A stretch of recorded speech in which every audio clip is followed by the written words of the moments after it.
మనమైతే పొద్దున్నే పెరుగన్నం తినొచ్చామండి. పెరుగన్నం తిని తోటకు వస్తే ఏదో అసంతృప్తిగా అనిపించింది. మరి మామిడి తోటకు వచ్చినప్పుడు పెరుగన్నం తిన్న తర్వాత ఒక మామిడికాయ తినాలిగా పొద్దున్నే. అందుకే ఇదిగో మా మల్లికాకాయ తింటున్నాను.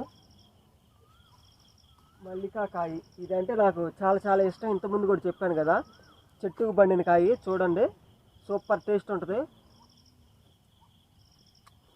వా, చూసారా అట్టనా?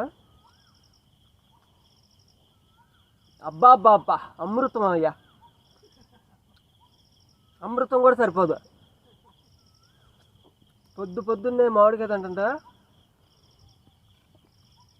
నాకు ఇక్కే వేరబ్బా.